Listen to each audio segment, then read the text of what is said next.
perhaps more recently, every African-American female journalist who has decided to wear her hair natural and who has made it more acceptable for me to wear my hair natural. You know, just maybe even 5 years ago, 6 years ago, this was a conversation my friends and I had in the business, and we never thought we'd see the day where we could wear our hair in its curly state on national television. History made, history in the making. CNBC celebrates Black history. I want to talk to you about a few other things when we're talking about Black economic mobility. The Fed released some data earlier this year that now about 40% of Black Americans hold stocks, fastest growing group of stockholders. How meaningful is that when we talk about closing the racial wealth gap? Looking at the latest stats right now, the median Black family only has about 1/6 the wealth of the median white family. Yeah, there's no doubt, Frank, that the allocation in your kind of asset portfolio is really important. Having exposure to the stock market is critical, and you've really seen a wave of younger Black Americans get really involved in the stock market. Some of that's been spurred by changes in technology, some of the mobile investing apps. Some of it's been changed by the fee structure and making it, frankly, cheaper to actually invest in stocks. Okay. And so I think that's a really positive trend that will make a big difference over time. All right. I want to talk to you about another trend. That's artificial intelligence. You actually put out some research just a few weeks ago. So please explain this. So according to your research, you say AI could grow the overall racial wealth gap by $45 billion over the next 20 years or so.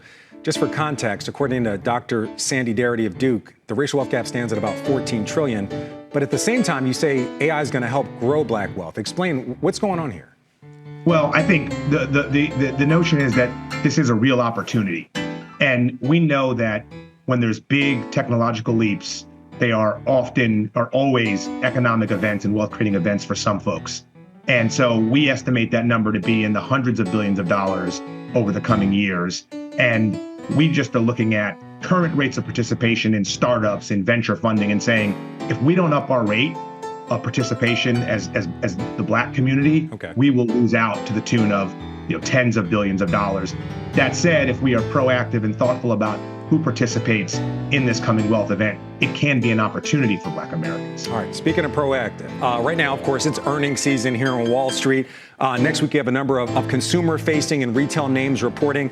So according to your research, you say a lot of these companies, they're missing out on a $300 billion annual opportunity if they just tailored their goods more to the Black community. I mean, what are you exactly talking about here? Because obviously, these companies, they want to sell to everybody.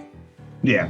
And look, and I think many of these companies are, but I think our premise is by having a deeper, more focused effort and frankly, including diverse folks in your market research, as you develop your products, you can really get to a place that meets these needs in a different way. Black consumers are a formidable block of consumers. They spend over $1 trillion today. We estimate by 2030, Black consumers will contribute $1.7 trillion of spend to the economy. And that's a real opportunity. And look at the growth rates, they're faster than the general population. It's a huge imperative to get right.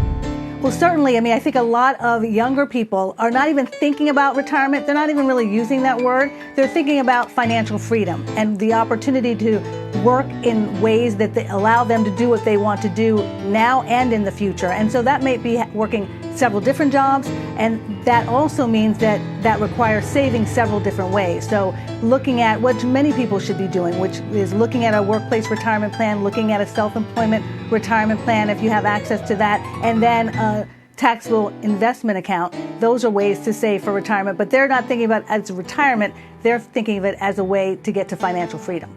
Sharon, great to see you. Thank you. Sharon Epperson. Blum filed a lawsuit against the Fearless Fund. His claim, the VC that focuses on Black female startups is guilty of racial discrimination. That case is still in court. We've already seen the financial impact of this lawsuit on us. We have had somewhere upwards of 8 figures of potential commitments being removed just due to litigation. People have dropped out left and right.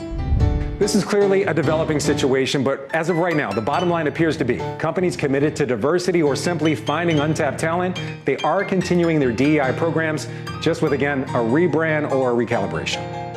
What does that mean? That they talk about it differently, but they do exactly the same thing? Or do they actually change the way they're measuring things? You know what?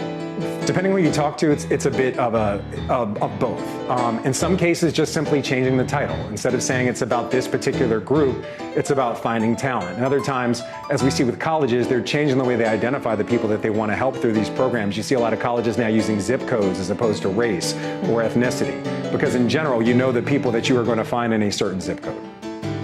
Do you think, I don't know who said it online recently, that DEI programs, and there's been an entire sort of industry and ecosystem that's been built, but a number of companies that have started to either dismantle those programs or not dismantle them, but as there have been more layoffs, those are some of the programs that they have effectively taken from her. Well, I think if you talk to Charles Phillips, even if you talk to some of the people that run these pipeline programs, economics are obviously a big part of it. I mean, when times get tighter, certain programs can go by the wayside. They also mentioned that ESG, that's another thing that's under fire right now, as we've seen budgets change and priorities change economically.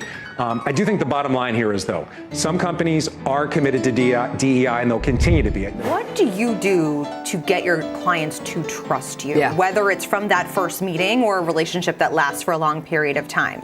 As you know, Leslie, I have the pearls of intentional leadership, and the second one is building trust. And I believe that the way that you build trust is that you simply deliver over and over and over again.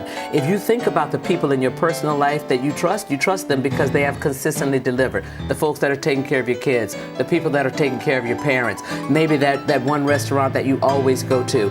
Understanding what people value, and people will always tell you what they value, and then delivering on that value proposition is the thing that will give you the ability to build trust over time. And when there is an infraction in that relationship, or something is a surprise that it doesn't go well, the fact that you have created that foundation of trust, you will certainly live to fight another day, as I like to say. Well, how do you handle those infractions when they do arise? Because everybody is human and the market is unpredictable. And what do you say to your clients in moments where things do? Yeah, when things go awry, transparency is key. Because again, if they trust you and you've been transparent, especially if you made the mistake, call it, own it.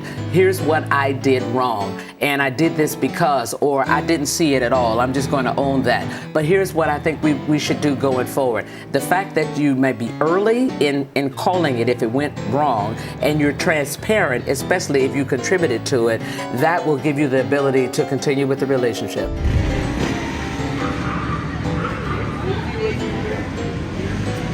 I charge to be on camera.